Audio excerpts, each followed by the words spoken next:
그렇다면 먼저 생각할 것이 뭐냐? 좋은 교회, 아름다운 교회라고 할 때 뭐가 좋은 교회일까요? 무엇이 아름다운 교회가 아름다운 교회일까요? 어떤 교회가 좋은 교회다, 어떤 교회가 아름다운 교회다라고 할 때 도대체 뭐가 좋다는 것입니까? 뭐가 아름답다는 것입니까? 건물이, 그 교회 시스템이, 그게 목사님이, 뭐 여러 가지 이해할 수 있지만 아니요. 저는 분명히 말하지만 정말 좋은 교회는, 정말 아름다운 교회는요, 바로 영성이 좋고 아름답다는 겁니다. 다른 거 필요 없어요. 그 교회의 영성이, 모든 교회마다 스피릿이 있어요. 그 교회의 영성이, 그게 좋고 그게 아름다운 것이 바로 좋은 교회고 아름다운 교회다. 그러니까 상당 교회는요, 상당히 좋은 교회고 상당히 아름다운 교회라고 하는 것은 무슨 얘기냐? 이 교회의 영성이 상당히 좋고 상당히 아름답다라는 그런 거예요. 자, 그런데 여러분, 영성은 또 뭐예요? 그러면 영성은 뭡니까? 여러분 알 것 같으면서 잘 모르시겠죠, 그렇죠? 정말 우리가 신앙생활 할 때 보면요, 너무 익숙하고 중요한 단어인데 무슨 뜻인지 모르는 사람 너무 많아요. 그냥 대충 찍고 사는 거예요. 그쯤이겠지라고. 영성도 마찬가지예요. 굉장히 중요한 것 같은데 이게 뭐냐라고 물어보면 구체적으로 말하기가 좀 애매한. 저는 목회자로서 확실하게 말합니다. 영성은 다른 것이 아니라 바로 기도, 말씀, 예배, 이 세 가지가 영성이에요. 그럼 영성이 좋다, 그 뭐예요? 기도와 말씀과 예배가 정말 살아있는 거예요. 반면에 아무리 뭐 경건한 척하고 아무리 뭐 기가 막히게 그렇게 포장하라고 그래도요, 기도가 가짜면, 예배가 위선이면, 말씀이 그냥 인본주의면 그건 영성이 없는 거예요. 영성은 기도와 말씀과 예배. 영성 생활, 그럼 뭐예요? 기도 생활, 말씀 생활, 예배 생활, 그게 바로 영성 생활이에요. 그게 바로 영성의 기본이죠. 자, 그렇기 때문에 상당히 좋은 교회, 상당히 아름다운 교회는 뭐냐? 그 가운데 진짜 아름다운 기도와 말씀과 예배의 스토리가 가득하다, 그런 얘기예요. 성도들의 삶 가운데, 그 교회에 있는 모든 사람들 가운데 정말 너무나 아름다운 진짜 기도와 예배와 말씀의 스토리가 가득한 그런 교회가 상당히 좋은 교회고 상당히 아름다운 교회다 하는 거예요. 바로 그래서 오늘 그 사실을 다시 한번 우리가 점검하고 나가기 위해서 제가 브라가 골짜기 이야기를 하려고 합니다. 브라가 골짜기, 여러분 한 번도 안 들어보신 것 같으죠, 그렇죠? 그래도 제가 처음 왔는데 여러분이 못 들어본 소리를 해야 뭐가 있어 보이지 않겠습니까? 브라가 골짜기. 근데 사실 이 브라가 골짜기는요, 성경에서 많은 사람들이 보지 않지만 너무나 아름다운 영성으로 기도와 찬양을 함께 했던 기가 막힌 이야기예요. 그래서 이게 중요합니다. 성경에 나오는 단어 중에서 이 골짜기라고 하는 것은 굉장히 특별한 의미가 있습니다. 그냥 무슨 지형을 말하는 거 아니에요. 어떤 지리적인 단어 아닙니다. 이것은요, 굉장히 영적인, 그리고 모든 사람의 어떤 그 삶을 담고 있는 특별한 어떤 처지와 거기에 어떤 의미가 있는 그런 단어가 바로 골짜기라는 단어예요.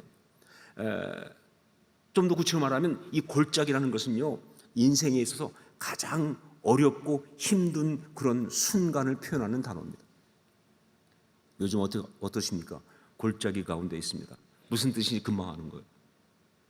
이것은요, 성경에서 나오는 이 골짜기라는 단어는 인생의 가장 어렵고 힘든 순간을 표현하는 그런 말이에요. 정말 마음이 아주 힘들고 어려울 때, 상황이 아주 힘들 때, 심적으로 영적으로 그야말로 지옥 같은 상황이 있을 때 뭐라고 말하느냐? 골짜기라고 이야기하는 겁니다. 지금 내가 골짜기에 있습니다.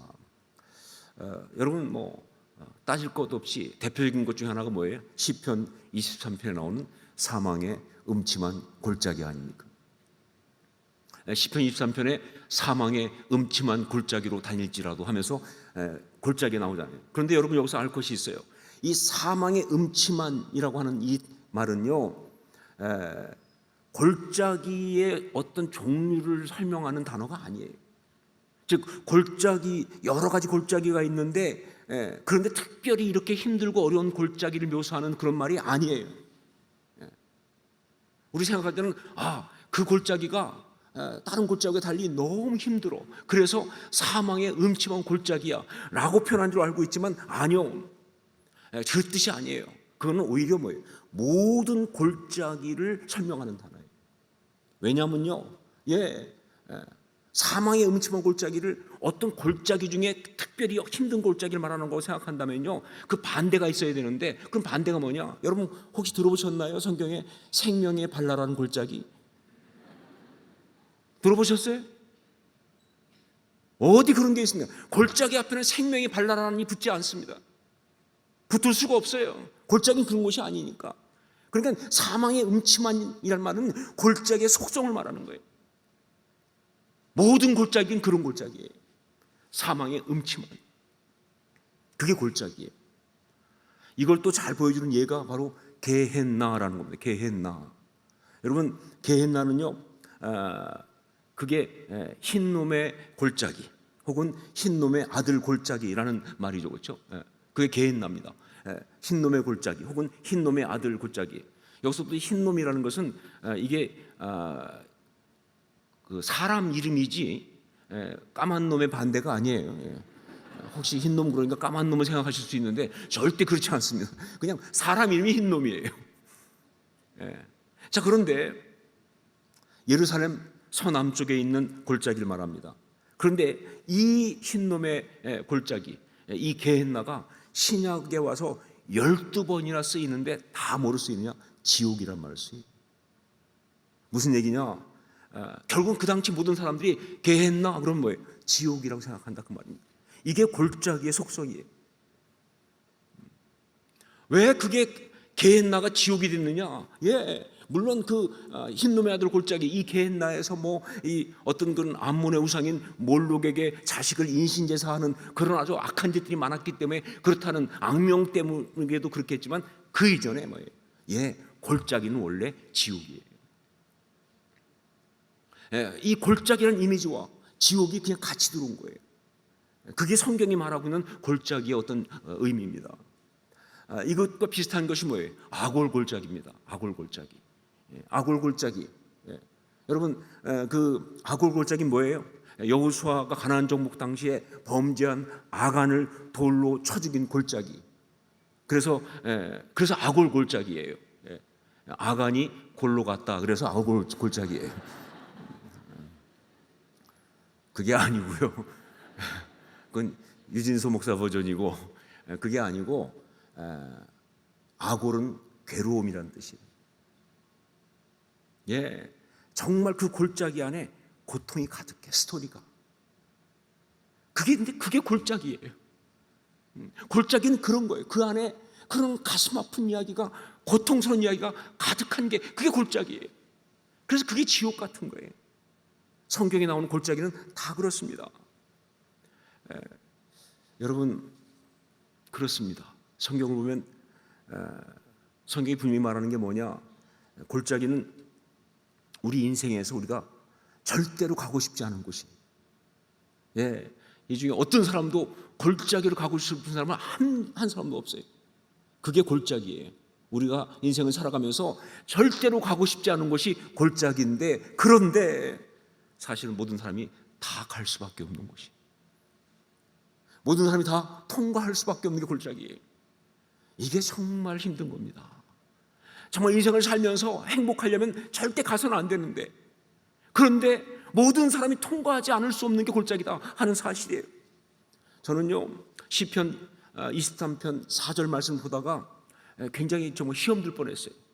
왜냐하면 거기 보니까 내가 사망의 음침한 골짜기로 다닐지라도 이렇게 노래하고 있거든요. 왜 제가 시험 들 뻔했냐면요, 당연히 가는 것처럼 말하잖아요. 아니, 예외를 혹시 내가 사망의 음침한 골짜기 다닐지라도 이렇게 말하면 얼마나 좋아. 어떤 경우 재수가 나빠서 사망의 음침한 골짜기를 간다 할지라도 얼마나 좋아요. 안 갈 수 있는 가능성이 있으면 얼마나 좋아요. 그런데 다윗은 노래하면서 모든 인생은 당연히 갈 수밖에 없는 것처럼 그렇게 노래하고 있어요. 내가 사망의 음침한 골짜기로 다닐지라도 그건 당연한 거야. 그럴 수밖에 없어. 그렇게 얘기하고 있잖아요. 여러분, 그게 인생입니다. 누구도 골짜기로부터 자유로울 수 없다. 누구도 골짜기를 통과하지 않고는 이 삶을 살아갈 수가 없다. 그게 바로 골짜기입니다. 여러분, 우리가 살아가면서 우리는 그런 골짜기를 갈 수밖에 없고 통과해야 되는 거예요. 자, 구체적으로 좀 보겠습니다. 어떤 골짜기들이 우리한테 있는 골짜기인가? 우선 상황의 골짜기라는 게 있어요. 상황의 골짜기. 예, 살다 보면요, 내가 원하지 않아도 내 상황이 골짜기가 될 때가 있어요. 경제적으로 어려워지는 거예요. 예, 여러분, 경제적으로 어려워지고 싶은 사람 누가 있겠어요? 그런데 어느 순간 경제적인 상황이 어려운 골짜기에 내가 들어가고 말아요. 물론 뭐 내 실수도 있고 어떤 거는 세계 경제가 그 모양이 돼서 그럴 수도 있고 코로나가 터져서 그럴 수도 있고 뭐가 됐든 간에 이건 우리한테 정말 예고도 없이 찾아오는 현실일 뿐이에요. 경제적인 어려움이라고 하는 상황의 골짜기. 건강도 마찬가지예요. 건강 자신하지 마세요. 정말 어느 순간 내가 건강의 악화라고 하는 그 골짜기에 들어가 볼 때가 있어요. 빠져나오고 싶지만 빠져나올 수가 없어요. 앞뒤가 꽉꽉 막혀가지고 어떻게 길이 안 보이는 거예요. 그게 바로 상황의 골짜기입니다. 어떤 그런 주변 상황들도 그렇고 일도 그렇고 여러 가지 정말 우리가 살아가는 이 인생이라고 하는 이 상황 속에서 때때로 우리가 골짜기로 들어갈 수밖에 없는데 그때 밀고 들어오는 게 뭡니까? 두려움이 밀고 들어오죠. 그리고 부정적이고 절망적인 생각이 계속 나를 밀어붙이니까 그냥 주저앉게 만드는 거예요. 그런 상황의 골짜기가 바로 우리한테 있어요. 안타까운 건 뭐냐? 예수 잘 믿으면 상황의 골짜기 안 들어갈 수 있을까요? 천만의 말씀드렸잖아요. 예수 잘 믿어도 골짜기는 가게 되면 가는 거예요. 그러니까 어쩔 수가 없어요. 상황의 골짜기 들어갈 수밖에 없는 거예요. 그 다음에 또 하나 어떤 골짜기가 있느냐? 상황의 골짜기보다 조금 더 힘든 거 있어요. 사실은 더 많은 사람들이 사실 빠지기도 하고 그게 바로 관계의 골짜기입니다. 관계의 골짜기. 여러분, 관계가 정말 잘 돼야 행복한 거 아니에요? 그리고 우리가 정말 행복하게 잘 살기 위해서 반드시 잘 해야 되는 관계들이 있어요. 그런데 그 관계가 어느 순간에 망가지게 되면, 엉키게 되면 우리는 그 순간부터 관계의 골짜기에 빠지기 시작합니다. 어떻게 풀지를 모르겠어요. 어떻게 해결할지를 모르는 거예요. 여러분, 저는 목회하면서 상담도 많이 하고 해보면 느끼는데 참 사람들은요, 관계에 대해서는요 진짜 무능합니다. 무력합니다. 그렇게 많이 공부하고 그랬어도요 당장 가장 가까이 사는 부부간의 관계도 못 풀어요. 하나님 은혜로 사는 줄 아세요, 여러분? 실력으로 사는 사람 한 명도 없어요. 정말 이게 그러니까 얼마나 어려운지 몰라요. 제가 미국에 있을 때 한번 어떤 아버지 되신 분하고 상담을 했는데 그 딸을 너무 사랑하는데 이 딸하고 딸이 대학 갈 때쯤 돼서 어떤 문제가 엉키면서 관계가 망가졌어요. 제가 봐도 그 아버지가 그렇게 잘못한 것도 없는데 그런데 하여간 여러 가지 관점 차이 그렇잖아요. 또 아버지도 나이가 먹고 또 너무 사랑하다 보면 이 딸을 볼 때마다 딱 이렇게 제시하는 뭐가 있잖아. 이렇게 해야 된다. 아무리 하나님 앞에 기도하고 아무리 생각해봐도 이게 정답인데 그러니까 근데 딸은 또 그걸 거절하게 되니까 관계가 엉키는 거예요. 사랑할수록 힘들어요, 사실은. 그래가지고 이 딸하고 관계가 너무 망가졌어요. 그런데 이 아버님이 와서 막 울면서 말하더라고. 자기는 정말 이 딸하고 관계를 회복하고 싶은데 어떻게 해야 할 줄을 모르겠습니다. 그러면서 목사님 어떻게 하면 좋죠? 그래서 제가 그걸 알면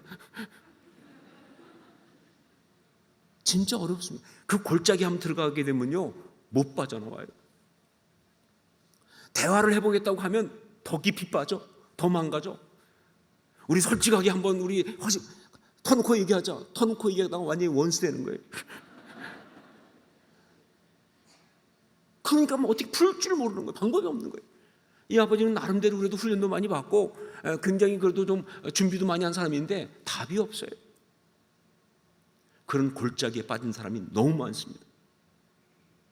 심지어 어떤 사람들은 교회 안에서 성도들과도 그런 골짜기에 빠진 사람들이 있어요. 같은 교회 성도인데 관계의 골짜기에 빠져서 그래서 막 그냥 그 성도를 교회는 안 나올 수 없고 피해 다녀.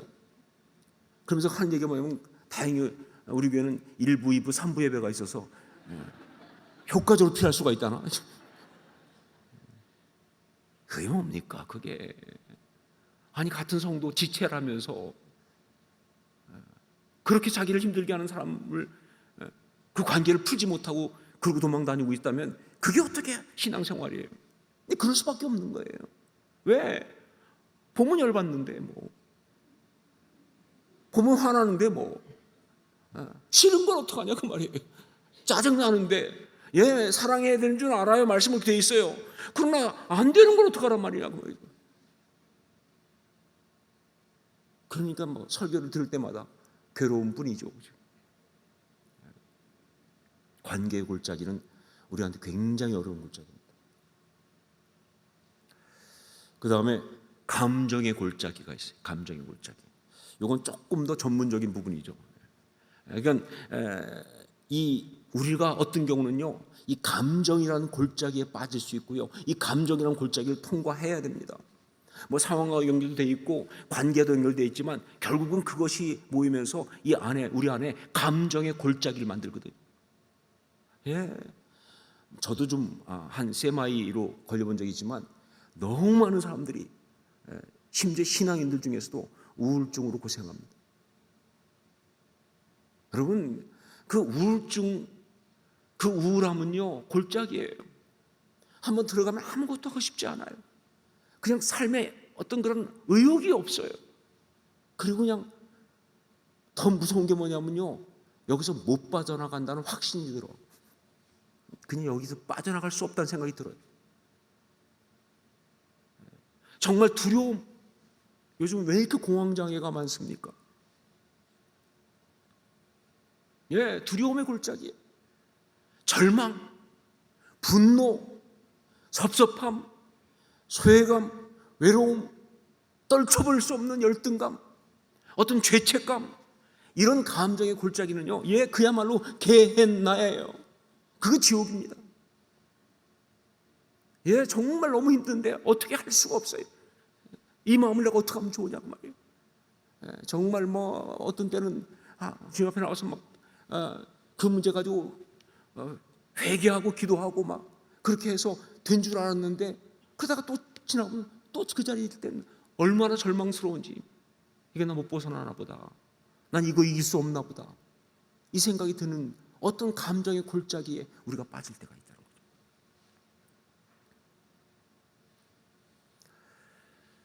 그것보다 우리한테 지금 훨씬 중요한 또 하나의 골짜기가 있습니다. 그게 신앙의 골짜기예요. 신앙의 골짜기.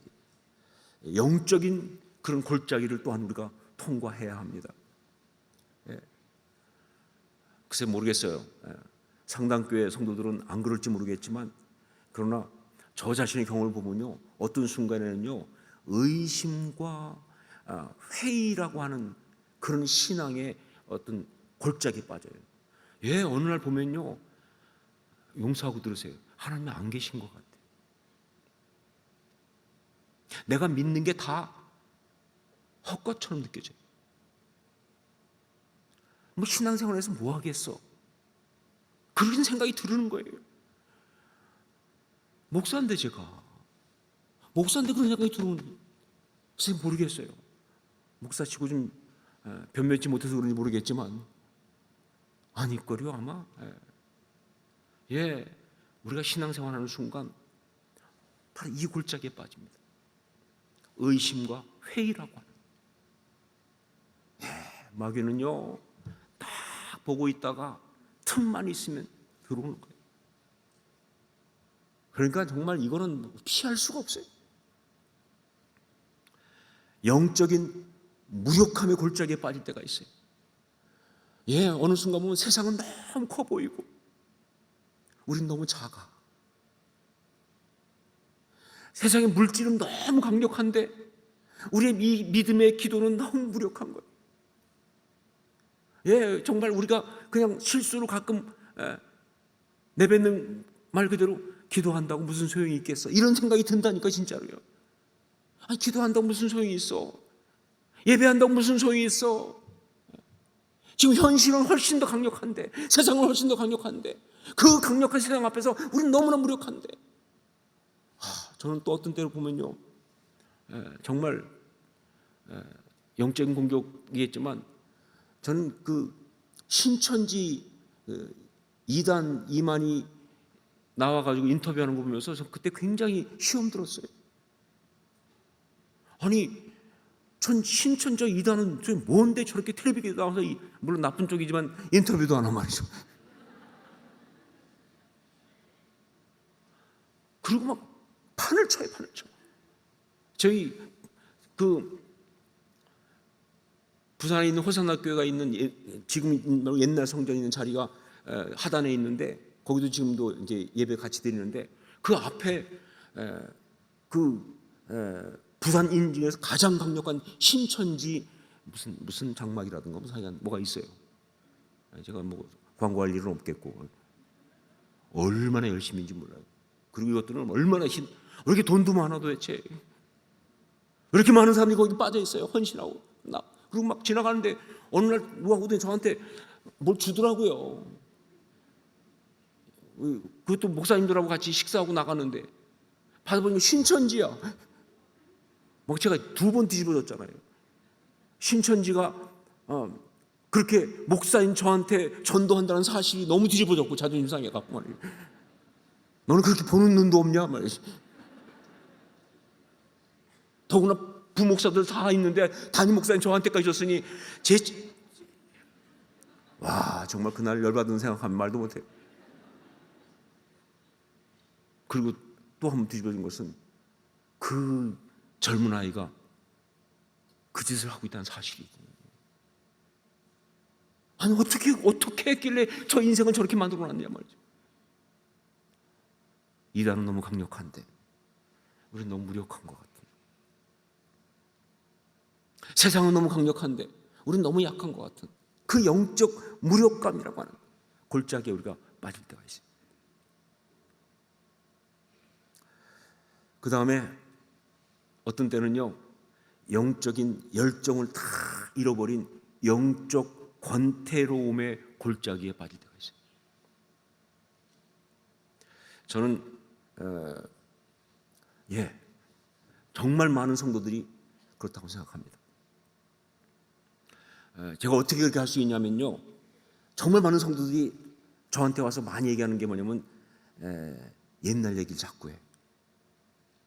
한때는 그렇게 막 새벽제단 나와서 막 눈물을 기도하고 막 새벽에 40일 새벽 기도할 때 막 나오느냐고 밤잠을 설치고 막 나오고 기도하고. 여러분, 그거를 과거형으로 말하면 어떡하란 말이에요 도대체. 현재형 해야지 그게. 그런데 다들 옛날 얘기만 하고 있어요. 지금은 그런데 지금은 그것이 없습니다. 지금은 다 이렇습니다. 한국교회 특히 리더십들 가운데 영적 권태기에 들어간 사람이 한두 명이 아니죠. 저를 비롯해서. 가슴이 뜁니까 여러분? 예수 그리스도의 십자가를 보면서 눈물이 납니까 여러분? 울어본 게 언제예요? 언제 통곡해봤습니까 기도하면서? 그렇게 했던 기억은 많지만 지금은 아닌데 열정은 다 잃어버린 사람들, 영적 권태기에 빠져버린 거예요. 그리고 이것은요 바로 영적 침체의 골짜기입니다. 제가 20년 동안 미국에 있다가 한국에 딱 와서 목회를 이제 한지 지금 한 7년 가까이 되는데 누가 묻더라고요. 20년 만에 돌아와 보시니까 한국 교회가 어떻습니까? 그래서 제가 잘 모르겠지만 한 가지 제가 정말 느끼는 건 뭐냐? 20년 전에 비해서 교세도 비슷하고 프로그램도 비슷하고 뭐 다 비슷한데 능력은 없습니다. 생명력이 없습니다. 접이 다 빠졌습니다.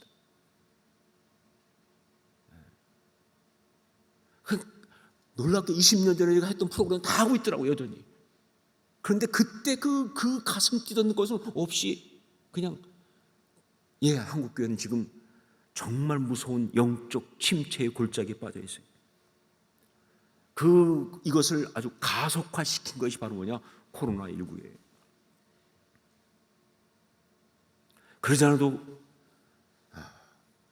그냥 마지못해 겨우겨우 교회 가는데 안 갈 수 없어서, 그런데 코로나19 탁 터지면서 오지 말래, 집에서 그냥 영상으로 예배드리래. 그래서 영상으로 예배드리니까 너무 편해. 그러고 있는 사람들이 한두 명이 아니죠. 저는 정말 두렵습니다.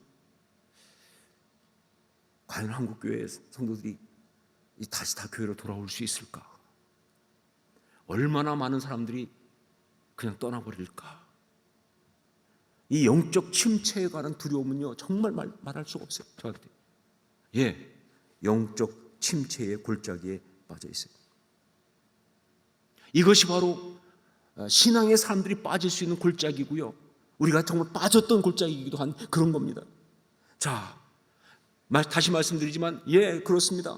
이 모든 골짜기는 모든 사람에게 있는 것이고 신앙에도 예외가 아닌 거고요. 그리고 이 모든 골짜기는요, 우리가 정말 행복한 인생, 아름다운 삶을 살려면 반드시 통과해야 되는 골짜기입니다. 그 안에 있어서는 절대 행복할 수가 없으니까 말이죠.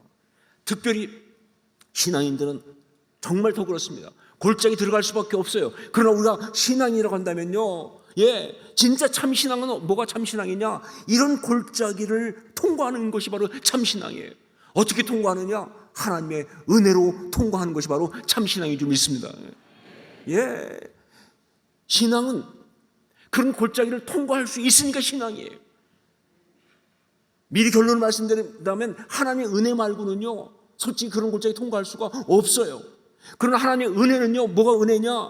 바로 그런 골짜기를 통과하게 하는 게, 그런 골짜기에서 정말 아름답게 오히려 이기게 하는 게 하나님의 은혜인 줄 믿습니다. 그게 은혜 받는 거예요. 여러분, 이 사실을 가장 아주 잘 말해준 것이 바로 뭐냐? 하박국의 노래 아닙니까? 하박국. 여러분, 하박국 그러면 이름은 좀 촌스럽지만 호박국 같기도 하고 내용은 기가 막혀요. 내용은 기가 막힙니다. 하박국은요, 수없이 많은 영적 질문을 가지고 하나님 앞에서 계속 묻습니다. 어떻게 이럴 수 있습니까? 하나님, 어떻게 이럴 수 있습니까? 어떻게 악인이 잘 될 수가 있습니까? 어떻게 그렇게 악한 것들이 세상을, 하나님 사람들을 핍박할 수 있습니까? 하면서 계속 그 영적 무력함과 이걸 가지고, 그리고 하나님 앞에서 정말 그 질문하고 나아가다가 그런 가운데 하박국 3장에 이르러서 그 모든 것을 해결하시는 하나님의 은혜를 깨달으면서 그 유명한 하박국의 노래를 부르기 시작합니다. 그것이 바로 뭐예요? 비록 무화과나무가 무성하지 못하며 포도나무에 열매가 없으며 감람나무에 소출이 없으며 밭에 먹을 것이 없으며 우리의 양이 없으며 외양간에 소가 없을지라도 나는 여호와로 말미암아 즐거워하며 나의 구원의 하나님으로 말미암아 기뻐하리로다. 유명한 찌라도 신앙아니에요. 여러분, 찌라도 신앙 아시죠? 찌라도 어떤 섬 이름이 아니고요, 없을지라도 그리 아니하실지라도, 찌라도 신학이 나오고. 자, 그런데 더 기가 막힌 게 뭐냐면요, 그리고 나서 이 모든 은혜를 한마디로 정리를 했습니다. 그것이 하박국 3장 19절 말씀인데, 주 여호와는 나의 힘이시라 나의 발을 사슴과 같게 하사 나를 나의 높은 곳으로 다니게 하시리로다. 저는 여기에 나온 표현 중에서 나의 발을 사슴과 같게 하사 나를 나의 높은 곳으로 다니게 하시리로다 하는 이 표현이 기가 막히다. 정말 이게 기가 막힌 하나님의 은혜인 것 알아서 제가 미국에서 내적 치유 집회할 때 주제로 사용했어요. 나를 나의 높은 곳으로 다니게 하시리로다라고. 왜 무슨 얘기냐? 하나님이 주신 은혜는 어떤 거냐? 하나님이 나에게 힘이 되셔서 주여 나의 힘이시라. 그래서 하나님이 나에게 힘이 되셔서 나의 발을 사슴의 발과 같이 내게 힘을 주셔서 그래서 내가 더 이상 골짜기로 헤매면서 기어다니지 않고 나로 하여금 나의 높은 곳에 다니게 하신다 그 말입니다. 감정의 골짜기 빠지지 않고 거기서 벗어나서 높은 곳에, 상황의 골짜기 빠진 것이 아니라 거기서 벗어나서 높은 곳에, 신앙의 골짜기 빠져 있는 것이 아니라 거기서 벗어나서 높은 곳에, 하나님은 당신의 자녀에게 은혜를 주시사 그로 하여금 어떤 상황이 있든지 그곳에서 빠져 있는 것이 아니라 높은 곳에 다니게 하실 줄로 믿습니다. 그게 은혜예요, 여러분. 세상 사람 이해 못하죠. 그렇게 아무것도 아직도 없는데 찌라도잖아요. 그런데 왜 이렇게 행복해 하는지, 왜 이렇게 감사해야 하는지. 아니 뭐 달라진 거 아무것도 없는데 뭐 이렇게 감사해? 응답받았어요. 보니까 아무것도 달라진 게 없어. 뭐가 응답받았어? 마음이 달라졌잖아요. 마음이. 부른 노래가 달라졌잖아요. 한숨 대신 찬송이 나오잖아요. 누가 그렇게 하셨습니까? 하나님이 그렇게 하신 거죠. 우리 하나님은요, 당신의 자녀에게 은혜를 주시사 그의 발을 사슴의 발 같게 하셔서 그로 하여금 그의 높은 곳을 다니게 하실 줄로 믿습니다. 약속하신 거잖아요. 정말 나로 나의 높은 곳에 다니게 하시리로다. 기가 막히네. 바로 이러한 은혜를 경험한 사람이 바로 여호사밧이. 여호사밧, 남유다의 왕이었던 여호사밧. 그 당시 대부분의 남유다의 왕들이 다 의롭지 못했는데 그 중에서 그래도 신앙적으로 훌륭했던 사람 여호사밧. 사실 여호사밧은요, 그 북이스라엘의 대표적인 우상 숭배했던 악한 왕인 아합과 그 부인 이세벨, 그 부부와 이 사돈지간이 됐어요. 그러면서 영적으로 아주 안 좋은 상황이 들어갑니다. 그러나 그렇게 어려운 상황, 그런 유혹에 있었지만 그래도 정말 열심히 기도하는 왕이었기 때문에 그 모든 것 가운데 아주 바르게 성공적으로 살아갈 수 있었던 몇몇 안 되는 왕 중에 하나입니다. 그 여호사밧의 이야기 중에 가장 유명한 이야기가 바로 이 이야기예요. 역대하 20장에 나온 이야기는 여호사밧이 보여준 아름다운 신앙의 이야기입니다. 여호사밧이 보여준 아름다운 신앙의 이야기예요. 그리고 이 이야기는 바로 뭐냐? 이 상당히 좋은 교회, 상당히 아름다운 교회 성도들이 보여줘야 될 동일한 이야기인 줄로 믿습니다. 골짜기를 벗어나서 하나님 앞에 아름다운 이야기 만드는 바로 그런 이야기예요. 여기 보면 모압과 암몬 그리고 마온 사람들, 에돔이죠. 연합군을 형성해가지고 쳐들어왔어요. 하나만 쳐들어와도 정말 낙담하고 짜증나는데 셋이 함께 연합을 하다 보니까 이건 그냥 얼마나 힘든지 말이죠. 그래서 그 소식을 듣고는요, 여호사밧이 두려움에 빠져버립니다. 3절 말씀 보면 이렇게 되어 있습니다. 여호사밧이 두려워하여 여호와께로 낯을 향하여 간구하고 온 유다 백성에게 금식하라 공포하며. 엄청난 두려움. 여러분, 생각보다 두려움은 우리한테 큰 문제입니다. 그래서 몇 가지 일만 탁 터지면요, 두려움이 확 먼저 밀고 들어오면서 이 마음을 갖다가 골짜기로 만들어요. 정말 마음을 갖다가 게헨나가 되게 골짜기로 만들어요. 여호사밧은 바로 그 두려움에 빠졌어요. 아니야, 에돔 하나만 와도 힘든데, 암몬 하나만 와도 힘든데 셋이 작당을 해서 이렇게 온다고 하니까 말 그대로 정말 아주 힘든 상황, 정말 사방으로 우겨쌈을 당한 것 같은 그런 상황에 빠진 거예요. 자, 그런데 바로 이 이야기가, 이 부분이 이 여호사밧의 아름다운 신앙의 이야기의 시작입니다. 여기서 어떻게 했느냐, 이게 중요합니다. 여기서 여호사밧은 바로 온 백성과 더불어 금식하며 기도하기 시작했습니다. 자, 결론부터 말씀드리겠어요. 그 결과 골짜기의 이름이 바뀌죠.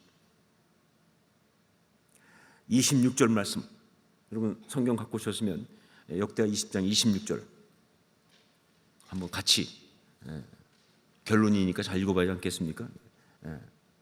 같이 한번 읽겠습니다. 함께 읽겠습니다. 넷째 날에 무리가 브라가 골짜기에 모여서 거기서 여호와를 송축한지라. 그러므로 오늘날까지 그곳을 브라가 골짜기라 일컫더라. 갑자기 브라가 골짜기라는 이름이 나왔어요. 여러분 아세요? 이 브라가라는 이름이 무슨 뜻이냐면 찬송입니다. 송축이에요. 골짜기인데 그 앞에 찬송이 붙었어요. 골짜기였는데 분명히 두려움으로 시작됐던 이야기입니다. 절망감으로 시작됐던 이야기예요. 얼마나 힘들었으면요, 모두 모여가지고 하나님 앞에 정말 부르짖을 수밖에 없는 그러한 순간이었는데, 그런데 그렇게 부르짖었더니 이게 결론이 뭐냐? 찬송으로 바뀐 거예요. 여러분 정말 이것이 우리가 참된 신앙인으로 보여드리는 우리들의 스토리예요. 이것이 정말 좋은 교회 이야기고요, 이것이 정말 아름다운 교회 이야기입니다. 상당교회가 정말 이 땅과 남겨질 이야기는 바로 이 스토리를 남겨야 돼요. 그 상당교회 성도들 삶 속에서 이런저런 골짜기 다 있었는데, 그런데 주님 앞에 기도하고 간구하고 예배드리는 가운데 그곳을 다 브라가 골짜기, 송축 골짜기로 바꿔냈습니다 라는 스토리예요. 진짜 좋은 교회는요, 걸어다니는 간증이 가득해요. 전 정말 진짜 좋은 교회 가보면요, 공통적으로 느낀 게 뭐냐면요, 목사님이 저보고 이렇게 얘기하면서 막 얘기할 때 간증 소개하는 거 봐봐요. 저 집사님은요 이랬던 분인데 저렇고, 저분은 저랬던 분이 저렇고, 막 과거 스토리가 쫙쫙 나와요. 걸어다니는 간증이 가득한 교회, 정말 기가 막힌 스토리, 그게 역사인 교회. 이게 진짜 아름다운 교회죠, 그렇죠? 정말 사망의 음침한 골짜기였던 곳이 브라가 골짜기, 송축 골짜기로 바뀐 거예요. 여호사밧의 골짜기는 바로 이런 반전의 역사가 있습니다.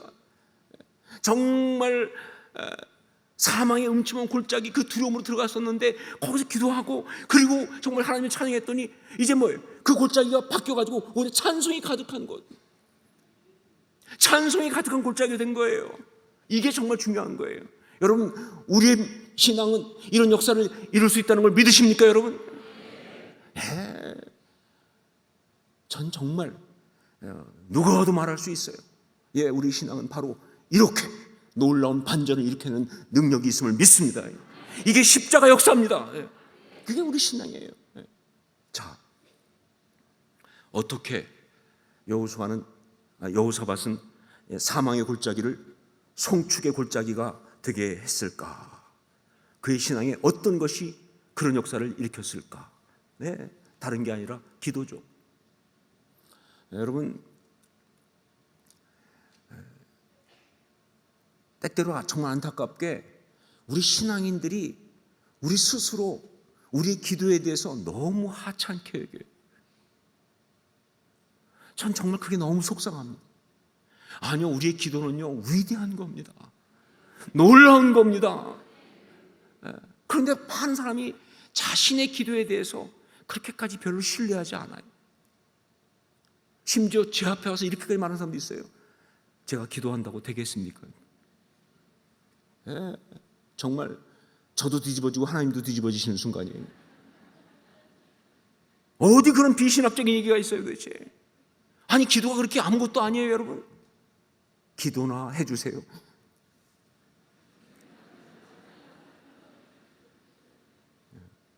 그런 식의 멘트가 어디 있습니까? 그런 식의 멘트가. 기도보다 강력한 수단이 없는데, 기도보다 강력한 무기가 없는데, 기도보다 강력한 능력이 없는데 말이죠. 뭘 그렇게 말하냐 그 말이에요. 여러분, 아니죠. 기도는 대단한 거예요. 어떻게 본다면 우리한테 주어진 유일한 능력입니다. 기도할 수 있다는 것.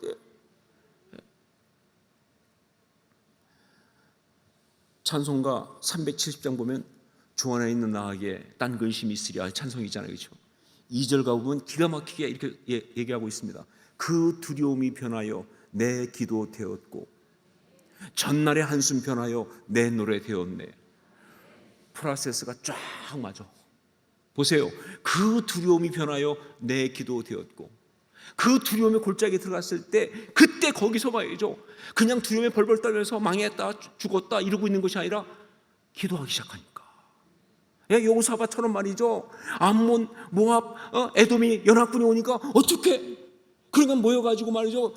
그 두려움 가운데 있으면서 그러면서 뭐예요? 그러니까 기도하자. 그 두려움이 변하여 내 기도 되었고, 그랬더니 뭐 어떤 영이냐? 전날의 한숨 변화에 뭐예요? 내 노래 되었네. 그것이 찬송으로 바뀌었더라 그 말입니다. 한숨이었는데 말이죠. 이런 역사가 동일하게 우리 가운데 있는 줄을 믿습니다. 바로 그거예요. 그게 바로 불화가 골짜기를 만들어낸, 반전의 역사를 만들어낸, 골짜기를 바꾸는 놀라운 역사의 이유가 된다 그 말입니다.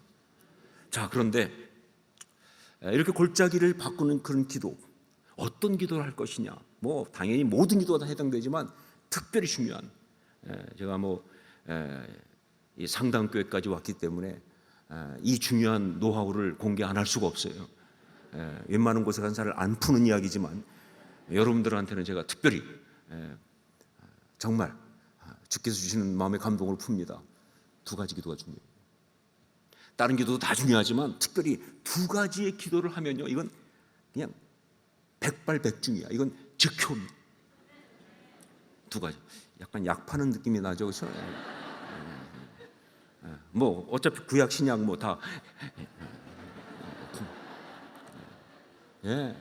두 가지입니다. 이건 예외가 없어요. 첫 번째가 뭐냐? 하나님의 권세와 능력을 붙드는 기도. 우리 하나님의 권세와 능력을 붙드는 기도. 6절 말씀 보면 여호사밧이 이렇게 기도하고 있습니다. 이르되 우리 조상들의 하나님 여호와여, 주는 하늘에서 하나님이 아니시리이까? 이방 사람들의 모든 나라를 다스리지 아니하시나이까? 주의 손에 권세와 능력이 있사오니 능히 주와 맞설 사람이 없나이다. 다른 기도하는 것보다 하나님이 전능하시다는 것을, 하나님이 권세와 능력을 가지신 이 땅을 통치하시는 하나님이라는 사실을 선포하고 또 선포하는 순간에 그 골짜기가 바뀌는 거예요. 그렇게 절망스러웠는데, 그렇게 낙담스러웠는데, 다른 기도하는 것보다 하나님이 이 모든 것에 통치하시고 이 세상을 다스리고 계시고 이 역사를 다스리고 계시고 정말 이 모든 것을 주관하고 계시는 전능하신 분이라는 사실을 선포하고 선포하는 순간에 이게 바뀌는 거예요. 이게 기가 막힌 비밀입니다. 제가 전도사 시절에 있던 교회, 서울의 망우리 쪽에 있는 교회에 있었는데 그 교회 한 집사님 이야기입니다. 그분은 나이가 좀 드신 분이에요. 근데도 그냥 교회 집사님이신데 굉장히 정말 혼자서 딸을 키우면서 아주 어렵게 사신 분이에요. 그래서 막 그냥 이렇게 허드렛 일 같은 거 하면서 딸을 키웠어요. 그런데 그러다가 그 딸이 이제 결혼을 하게 됐어요. 그러니까 엄마로서 딸한테 정말 잘해주고 싶어가지고 같이 살던 그 방 전세를 뽑았어요. 그래가지고 그걸 가지고 거의 대부분 딸 혼수품을 해줬어요. 그러고 나니까 자기는 돈이 없잖아요. 그러고 나니까 딸 결혼한 다음에 갈 데가 없는 거예요. 그래서 이 나이는 드신 집사님이 정말 열심히 기도하는 분이거든요. 교회 와서 계속 기도합니다. 하나님 계속 기도하는 거예요. 정말 옆에서 제가 그걸 볼 때 마음이 아플 정도로. 그런데 뭐 현실은 그분이 가진 것 갖고는 이렇게 제대로 된 방을 얻을 수 있는 돈이 없어요. 그래가지고 이제 있는데 어느 날 이 집사님이 신방 요청을 하시더라고요. 그러면서 목사님한테, 목사님, 하나님이 저한테 방을 주셨는데 놀랍게도 독채를 주셨습니다. 그냥 새방 하나 얻어도 정말 감사할 판인데 이번엔 독채를 주셨다.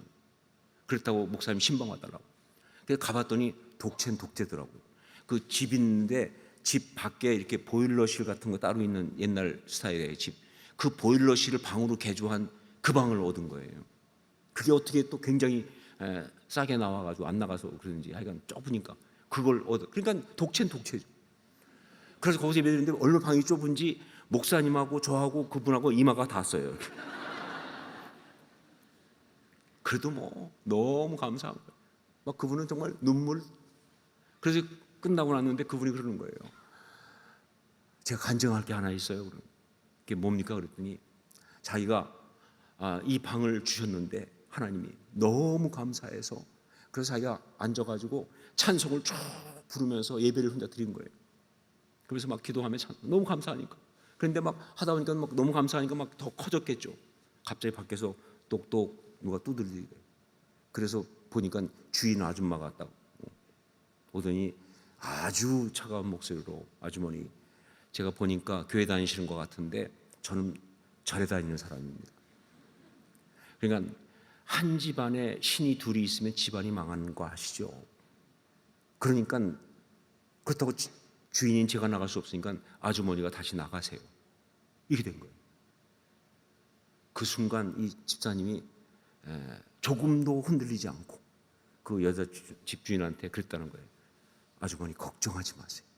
한 집안에 신이 둘이 있을 수는 없습니다. 왜냐하면 천하에 오직 참신은 우리 하나님 한 분밖에 없기 때문에 절대로 한 집안에 신이 둘이 있는 일은 있을 수가 없습니다. 얼마나 당당하게 말했는지 그 아줌마가 그냥 올라가더니 아직도 안 오고 있다는 거예요. 저는 진짜 그 순간 아니 조직신학이 무슨 필요가 있어 도대체. 이보다 강력한 조직신학이 어디 있어. 너무 은혜롭고 전 정말 그날 눈물 나서 혼났어요. 그분의 그 간증. 근데 제가 사실 더 눈물 났던 거 뭐냐면요, 그 집사님이 기도했던 걸 제가 들은 적이 있거든요. 그 새벽 기도 때 또 금요 철야 때 와서 기도할 때 기도한 걸 들었는데 그때마다 이 집사님이 뭐라고 기도하냐면요, 이렇게 기도합니다. 하나님, 이 땅에 이곳에 있는 모든 집이 다 하나님 거잖아요. 여기 있는 모든 땅이 다 하나님 거잖아요. 그런데 이 딸은 갈 데가 없습니다. 그러니까 하나님, 이 딸한테 방을 하나 주실 수 없습니까? 정말 확실하게 선포하면서 이 모든 것의 주인은 하나님이시고 이 모든 것은 다 하나님의 것이니까 하나님께서 이 딸한테 분명히 주실 줄을 믿습니다. 그 기도하는 걸 내가 기억나서 그런 거예요. 그게 바로 골짜기를 바꾸는 거예요. 그것이 바로 그 사망의 골짜기를 찬송 골짜기로 바꾸는 줄 믿습니다. 예, 아무리 절망감이 들어도 선포하세요.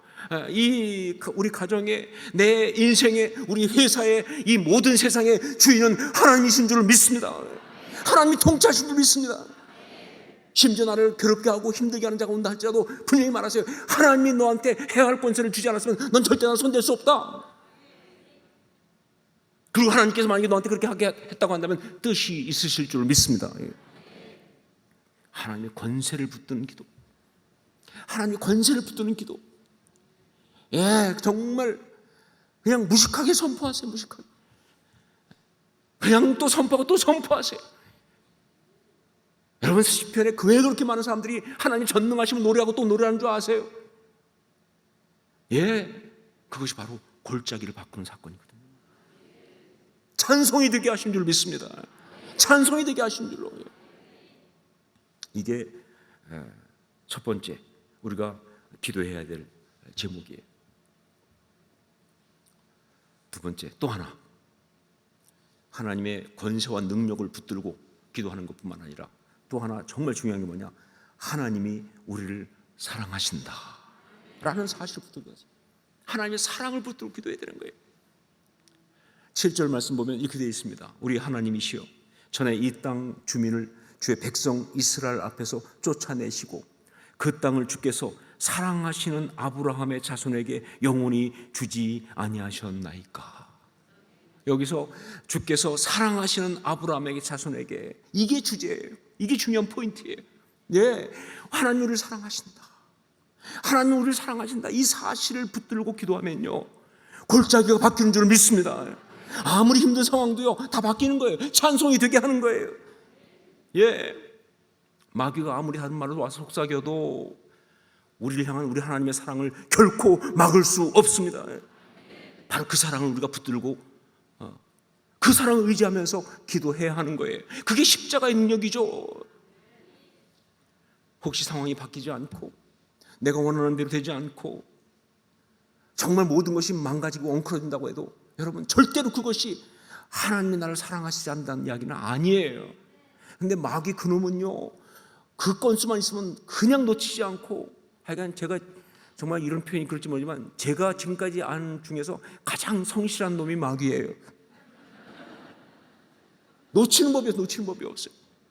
그래서 그 뭐 일이 안 되고 막 그냥 좀 멈추고 그러면요, 다 와서 하나님도 사랑하지 않으셔. 하나님도 안 사랑하니까 이렇게 된 거예요. 이렇게 속삭이기 시작하면요, 진짜 마음 무너집니다. 왜? 말이 되거든요. 말이 맞는 것 같아. 내 생각에 그게 맞는 것 같아. 그러니까 나도 모르게 그냥 거기에 끄덕끄덕하는 순간 나는 골짜기에 그냥 빠져버리는 거예요. 예. 그 순간 우리는요, 아니, 내가 다른 건 몰라도 한 가지 분명히 안다. 하나님 나를 그럼에도 불구하고 사랑하시는 줄로 믿습니다. 예, 성경이 수도 없이 말하잖아요. 하나님의 사랑에서 끊을 수 없다고. 예, 어떤 이야기도 하나님 우리를 사랑하시지 않는다는 이야기의 근거가 될 수가 없는 거예요. 마귀가 아무리 교묘하게 기가 막히게 뭐 논리를 내세우고 뭐 증거 내세우고 그러면서 막 어떤 때는 말이죠, 우리 내면을 이용하기 위해서 막 그냥 우리 자신 스스로가 사랑받을 수 없다는 어떤 존재라는 걸 너무 부각시키는 거예요. 그래서 뭐 하나 실수하고 하면 실패하면, 너 이렇게 부족한데, 너 이렇게 이런 짓 했잖아, 너 이거 잘못했잖아, 하나님 너 어떻게 사랑하시겠니? 너라면 입장 바꿔 생각해봐. 너라면 사랑할 수 있겠니? 그때 여러분 뭐라고 그래요? 입장 안 바꿔 그러셔야죠. 예, 맞아요. 나라면 사랑 못해요. 그러나 하나님은 그럼에도 불구하고 우리를 사랑하시는 줄로 믿습니다. 그거 딱 붙들어요. 이거 붙들어요.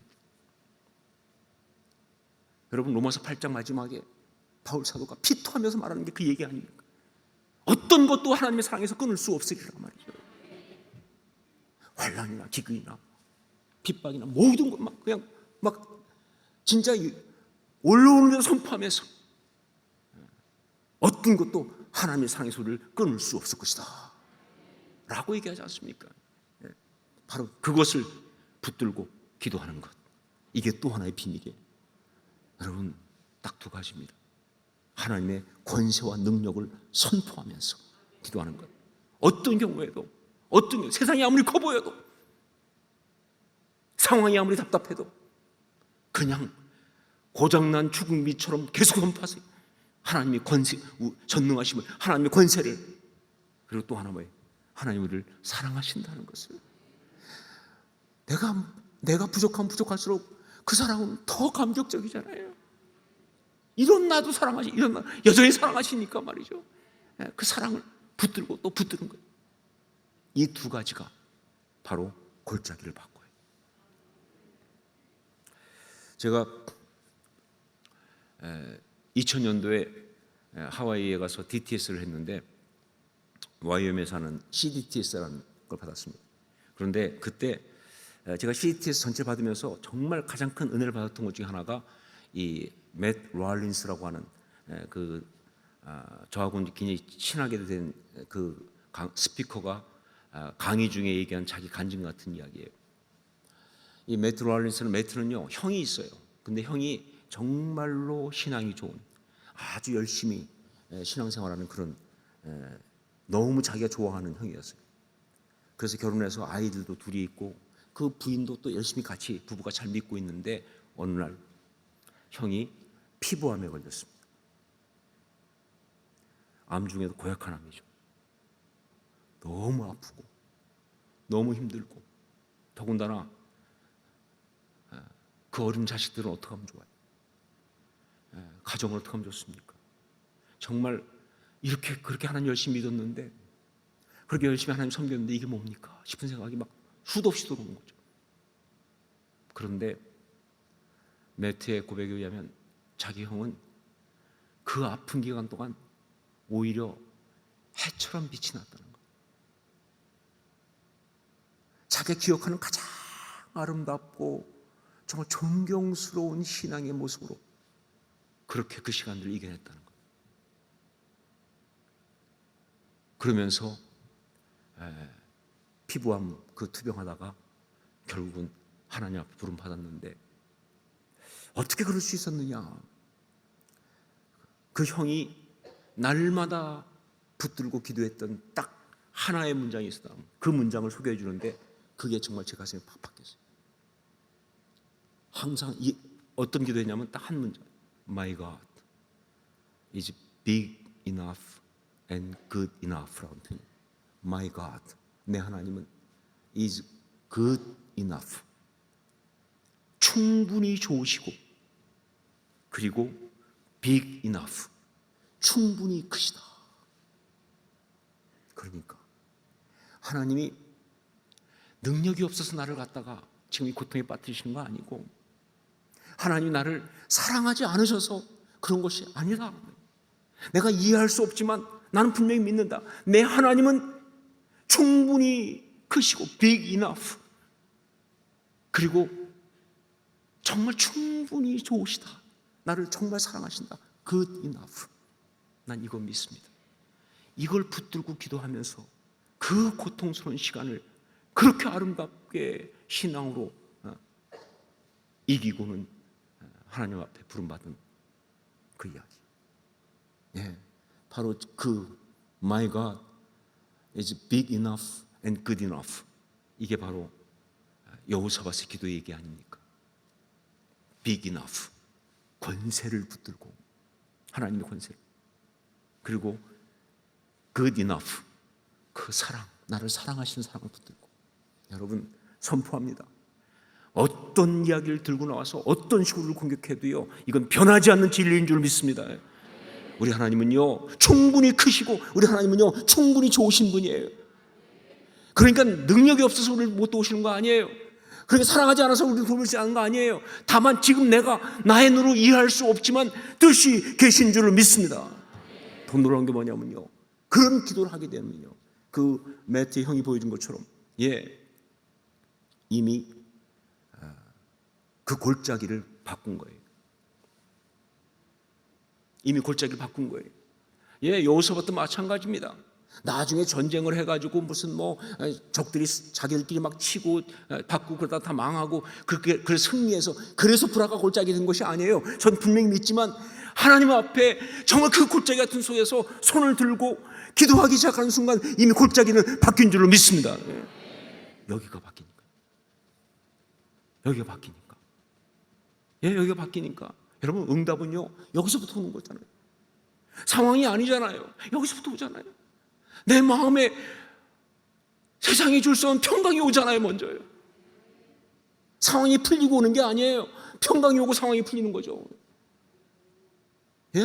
여기 이 마음이 와서 바뀌니까. 그러니까 천국이 이미 기도하는 순간 골짜기는 바뀌었다 하는 사실을 기억하시기 바랍니다. 여러분 인생을 살면서 어쩔 수 없이 골짜기에 때로 설 수밖에 없는 여러분, 지금도 코로나19라고 하는 그런 골짜기 가운데 우리가 여전히 있습니다. 경기 침체, 상황들, 여러 가지 전쟁 위협들, 세상의 어떤 건 안타까운 이야기, 그런 가운데, 그런 골짜기 가운데 우리가 있습니다.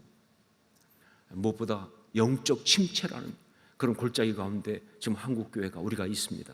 그러나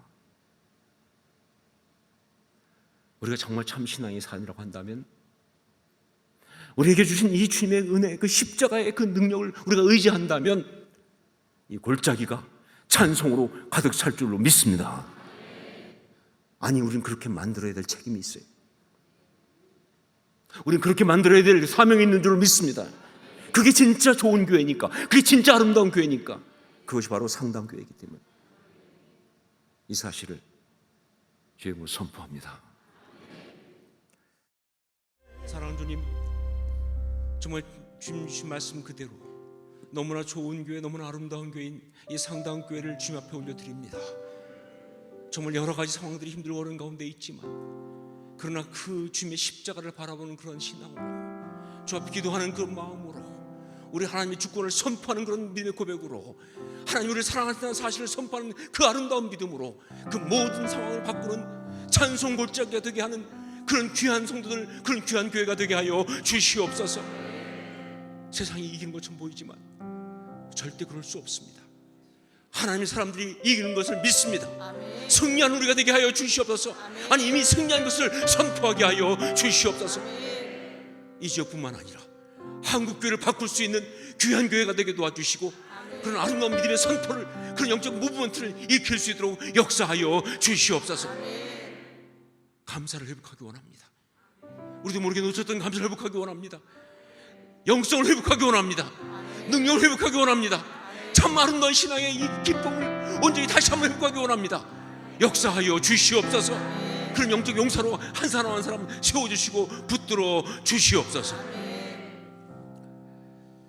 이제는 우리 주 예수 그리스도의 십자가의 그 은혜와 하나님 우리 아버지의 한량없는 사랑하심과 성령의 역사하시며 감화감동하시고 서로 교통교제하게 하심이 정말 귀한 감사의 절기를 맞이해서 하나님 앞에 감사의 축제를 드리면서 우리에게 주신 이 아름다운 신앙의 이 비밀을 가지고 주님을 찬양하고 온전히 주 앞에 다시 한번 감사를 회복하는 주의 귀한 사람들, 주께서 부르시고 그리고 주님의 귀한 사역자를 삼으신 이 상당교회 성도 한 사람 한 사람 머리 위에 그렇게 피를 세우신 이 교회 위에 여전히 우리 주님이 사랑하시는 이 나라 이 민족 위에 이제부터 영원까지 항상 함께 있을지어다.